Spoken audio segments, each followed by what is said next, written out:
Imagine करो एक ऐसा प्लेनेट जो सिर्फ रॉक्स और मेटल्स का नहीं बल्कि शायद प्योर डायमंड्स का बना हो।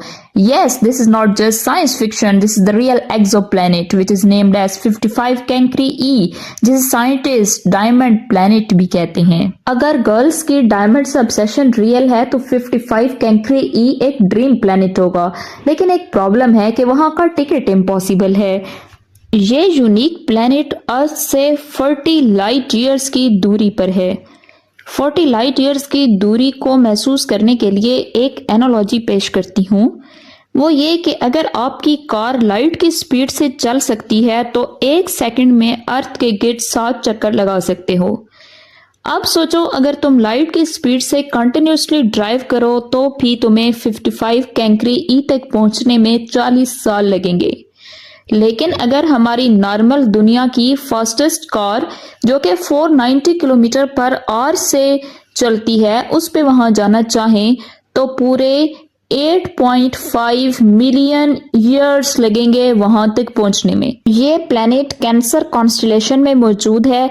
ये एक सुपर अर्थ कैटेगरी का प्लेनेट है जो साइज में अर्थ से 2 गुना बड़ा है, लेकिन उसका मैस 8 गुना ज्यादा है। मतलब अगर तुम वहां जाओ तो तुम्हारी बॉडी का वेट 8 टाइम्स बढ़ जाएगा। नासा और एस्ट्रोनॉमर्स ने 55 कैंक्री ई को 2004 में डिस्कवर किया था, लेकिन उस वक्त हमें ये नहीं पता था कि ये प्लेनेट डायमंड से बना हो सकता है। ये प्लेनेट रेडियल वेलोसिटी मेथड से डिटेक्ट किया गया था, जो कि एक तरीका है एक्सोप्लैनेट्स को डिटेक्ट करने का जब वो अपने स्टार पे ग्रेविटेशनल पुल डालते हैं। बाद में 2012 में नासा के स्पिट्जर स्पेस टेलीस्कोप ने इसकी डीप स्टडी की और स्पेक्ट्रल डाटा के एनालिसिस के बाद साइंटिस्ट ने ये कंक्लूड किया कि ये कार्बन रिच प्लेनेट हो सकता है। यहाँ हाई प्रेशर और हीट की वजह से डायमंड फॉर्मेशन पॉसिबल है। और ये प्लेनेट अपने स्टार के इतना नज़दीक है कि उसका 1 साल सिर्फ 18 आवर्स का होता है। मतलब अगर आप वहां जाओ ना सुबह तो रात आने तक आपका बर्थडे भी हो चुका होगा। इसका सरफेस टेम्परेचर 2400 डिग्री सेल्सियस है, इतना हॉट कि वहां पे लोहा भी मेल्ट हो जाए।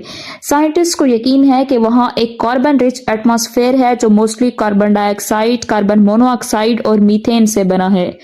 अर्थ जैसे प्लैनेट्स मोस्टली सिलिकेट और मेटल से बनते हैं, लेकिन 55 कैंक्री ई का कोर कार्बन रिच है। इसका मतलब है कि वहां हाई प्रेशर और एक्सट्रीम हीट की वजह से कार्बन कंप्रेस्ड होकर प्योर डायमंड्स में कन्वर्ट हो सकते हैं।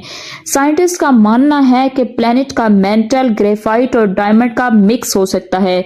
सरफेस पे भी मोल्टन डायमंड्स या क्रिस्टलाइज्ड डायमंड माउंटेन्स हो सकती हैं। और ये प्लेनेट टाइडली लॉक्ड है, मतलब इसकी एक साइड पे हमेशा दिन होता है और दूसरी साइड पे हमेशा रात होती है।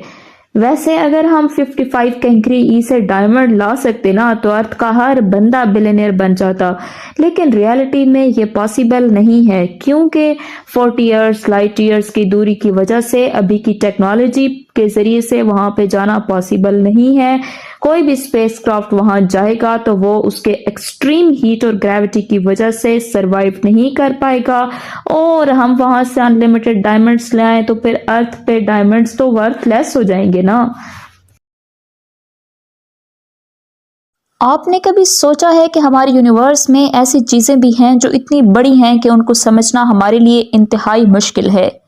ये डिस्कवरीज हमें ये समझने में मदद देती हैं कि यूनिवर्स किस तरह से इवॉल्व हो रहा है और कितनी अजीबोगरीब चीज़ें हमारे आसपास हैं। तो फिर अगर इस वीडियो पर व्यूज़ लाइक्स आए तो फिर समझ लेना कि आपने मुझे स्पेस की कहानियाँ सुनाने का मौका दे दिए।